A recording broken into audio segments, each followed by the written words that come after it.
Hello.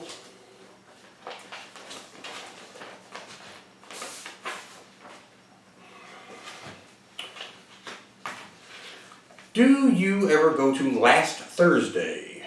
No, I do not go to Last Thursday. I do not go to First Thursday either. Do you still pick up random pieces of hardware you find in the street? Oh yes, like a drywall screw here or there along the way. I do. I've told you how expensive and how useful it is to have hardware like that. However, recently I realized something I've been doing or not doing all along. The exception to the rule, if I happen to be near a homeless encampment. I was coming back from a military convention out at one of the armories and was passing by a substantial Hooverville and looked down and saw something. I was going to pick it up and then I stopped because I realized whatever that little bit of hardware near one of these settlements, even if it's just one lone set of tents and tarps,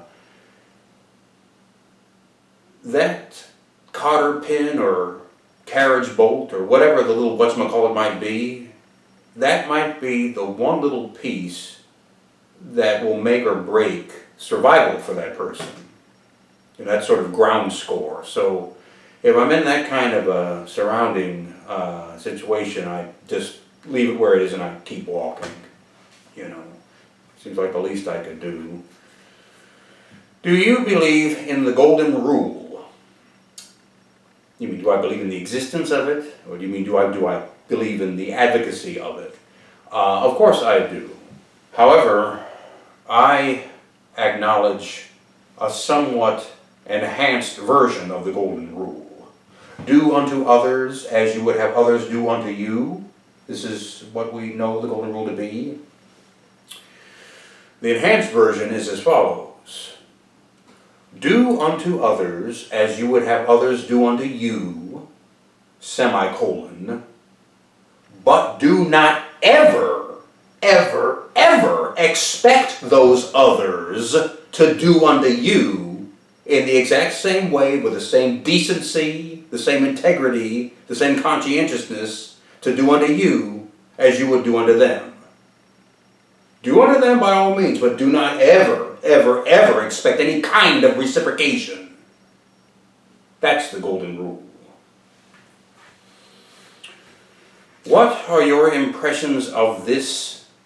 We've got it in quotation mark, impressions. What are your impressions of this vehicle?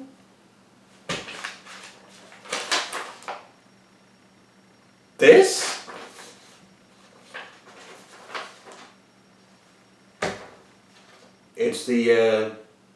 It's the car from The Last Starfighter, isn't it? What about it? It was a good movie. I saw that in the movie theater in 1985. It was a double feature. The Last Starfighter and Gremlins. Yeah. It's back when they used to do the double features down to the theater. Good movies. Very good movies. Why is it that when you are hanging out on an average day, you're calm, quiet, don't talk much to the point of being invisible, but when you're drinking, you turn into a wild, crazy psychomaniac?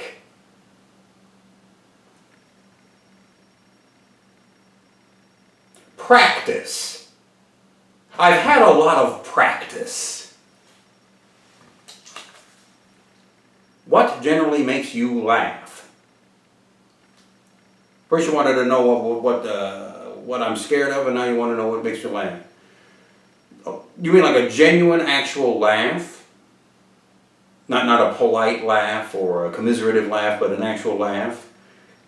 Well, this will probably hand you a laugh, but for whatever reason, there are a few instances, but I'll give you one example. You want me to answer truthfully, right? Popcorn. When there's a scene in a movie, or a television show, or God willing, in person, Some instance where you have some fool with a great big bucket of popcorn and something happens. He trips, falls down the staircase, someone goes up behind him and scares him, whatever.